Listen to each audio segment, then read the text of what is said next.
आपण मैंने जानिथिबे एई 8-10 दिन हब महाकल्पना निर्वाचन मंडली जातीय राजपूत कड़े थिबा टिकिरी पंचायत सारा ओडिशार चर्चार विषय होइछि।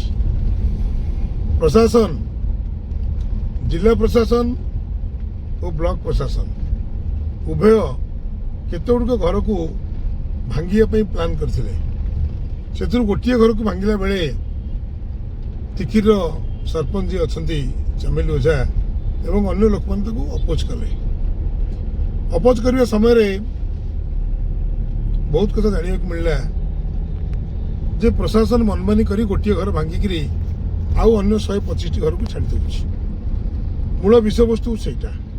सेकेंड कथा ये 8-10 दिन घटिया पर प्रशासन नीरव द्रष्टा। प्रशासन तरफ कौन स्टेटमेंट दि जाए कौन कथा भी कह जाए जे कालक्रम सब भांगू कि गोटे भांगू कि यही लोक को राजनीतिक आक्रोश कारण भांगिया आम चाहूँ कौन प्रकार स्पष्ट बार्ता किसी देना। तेणु से लोक मानकर प्रशासन उपर सन्देह हबार लगी।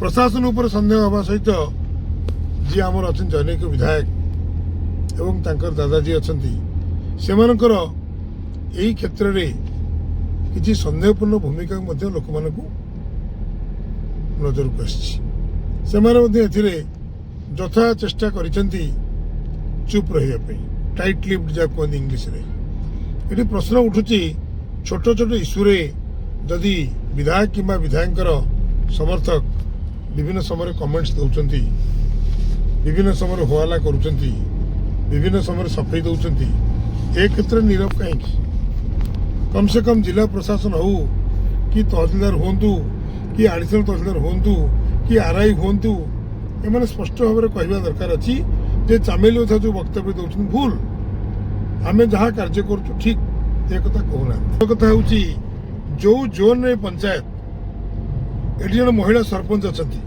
से जोन जन सभ्या बर्तमान महाकल्पना ब्लॉक दायित्व अच्छा अध्यक्ष दायित्व अच्छा पाद एपर्यंत पड़नी स्पष्ट मतामत एपर्यंत आसीना। प्रश्न उठुची यही से प्रशासन ठीक कर भूल कर चाहूना सी निजे गोचर जमी उपर घर कर कथा को आम 2-4 मास पूर्व उठे सोबड़ा गाँव में गोचर जमी उपर घर रही।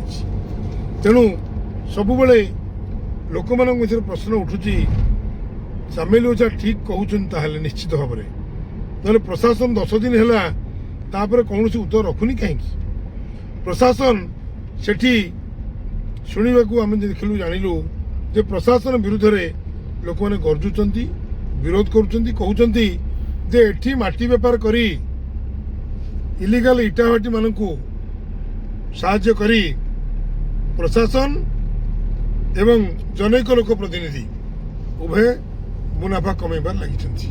एक संगीन प्रश्न ए प्रश्न को यदि विधायक तुरंत पार्टी खोली न करी आकु आउपर किसी स्पष्ट मतामत न दियंती ताले तांकर पॉपुलारिटी बहुत शीघ्र रिसीड करुची बोली जानिबाक पड़िबो। धन्यवाद।